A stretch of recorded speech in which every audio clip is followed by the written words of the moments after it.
Praise lord. ప్రభునందు ప్రియమైనటువంటి దేవుని పిల్లలకు ప్రభు అయిన యేసుక్రీస్తు వారి నామములో వందనాలు శుభాలు మీకు తెలియపరుస్తూ ఉన్నాం. పిల్లరా, గడిచిన దినమంతా కూడా ప్రభు తన కృపావాత్సల్యంలో భద్రపరుచుకుని క్షేమమును ఆరోగ్యమును ఆశను అనుగ్రహించి మరి నూతన దినాన్ని ప్రభు మనకు అనుగ్రహించారండి. 2026 సంవత్సరము 7వ నెల 17వ దినాన్ని ప్రభు మనకు అనుగ్రహించి మరి ఈరోజు దేవుని వాక్యము, నీవు లేచి రేయి మొదటి జామున మొరపెట్టుము. విలాప వాక్యములు 2వ అధ్యాయము 19వ వచనమండి. వాక్యం నమ్మదగినది, పూర్ణాంగీకరమునకు యోగ్యమైనది. భక్తి అయినటువంటి మరి ఇర్మియా ద్వారా రాసినటువంటి విలాప వాక్యములు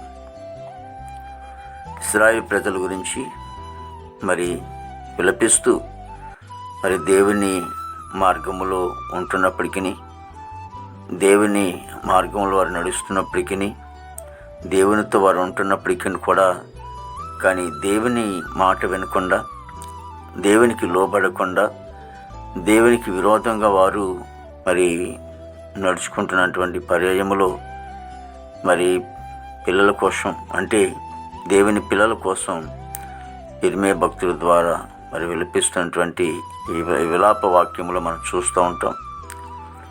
భక్తి అంటున్నాడు, నీవు లేచి రేయి మొదటి జామును మొరపెట్టుము. దేవాది దేవుని స్థంలో మొరపెడుతున్నప్పుడు దేవుడు ఎంతగానో మరి ఆశీర్వదిస్తాడని, దీవిస్తాడని, మరి మనకు ఉన్నటువంటి అవసరాలు కూడా తీరుస్తాడని, మనం దేవుని రాకడికి సిద్ధపాటు కలిగి ఉంటామని కూడా మరి దేవుని వాక్యం ద్వారా మనం గమనిస్తూ ఉంటున్నామండి. అందుకే చాలా సందర్భాల్లో వాక్యం సెలవిస్తున్న మాట ఏంటంటే, మెలకువగుండి ప్రార్థించండి అని, మరి మీరు శోధనలో పడకున్నట్లు ప్రార్థించండి అని మనం ఇలా చదువుతూ ఉంటాం.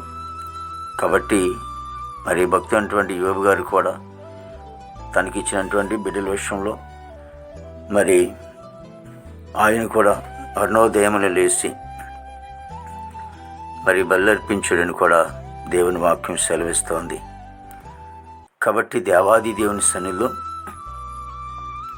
మరి ప్రార్థన ద్వారా గొప్ప ఆశీర్వాదం ఉందని, ప్రార్థన చేయటం ద్వారా మరి దేవుని దగ్గర అనేకమైన ఆశీర్వాదాలు మనం పొందుకుంటామని, మనకు మనం బలపరచబడుతూ ఉంటామని లేఖనం సెలవిస్తున్న రీతిలో మరి ప్రార్థన చేద్దామండి. ప్రార్థన చేసి దేవుని దగ్గర ఉన్న ఆశీర్వాదాలు పొందుకుందాం. మహాపరిశుద్ధుడు, ప్రేమగల తండ్రి, కృపణికి స్తోత్రాలు చెల్లిస్తున్నాం. ప్రభు గొప్ప దేవుడు, ఆశ్చర్యగా నీకు వందనాలు. ప్రతి కుటుంబాన్ని కూడా మీరు ఆశించి దీవించండి తండ్రి. దేవాదిగో తండ్రి ప్రభు, మా భారతదేశంలో ఆశను దీవించిన నాయకులు, అధికారులు మంచి వంతనం పండి, సరిహద్దులు సైనికులు మంచి వంతనం పండి, ఆర్మీ బృందానికి అంతటికి మంచి వంతనం పండాను. దేవాదిగో తండ్రి, యవన బిడ్డల కోసం ప్రార్థిస్తున్నాం తండ్రి. యువతి యువకులను బట్టి బ్రాహ్మణ మూసుల నుంచి విడుదల అవ్వండి ప్రభు. అలాగే పాన్పరాకు, త్రాగుడు, గంజాయి, ఈ డ్రగ్స్ వల్ల ఎంతోమంది చెడిపోతున్నారు. ఆ బంధకాల నుంచి విడిపించండి తండ్రి. ప్రభావిగో తండ్రి నాయన, బిడ్డలు నీతి మార్గంలో నడిపించుకోండి. తల్లిదండ్రులు సంతోషం కలిగి కృప తెచ్చండి తండ్రి. ఉద్యోగస్తులందరూ కూడా మంచి వంతనం పండి, వారు చేసిన ఉద్యోగంలో మీ హస్తం తోడుగా ఉంచండి. రాకపోకలో మీ ప్రభావ, మీ సహాయం తెచ్చండి తండ్రి. దేవా చదువుకునే బిడ్డలు కూడా మంచి జ్ఞానం ఇచ్చి నడిపించండి తండ్రికి స్తోత్రాలు ప్రభు.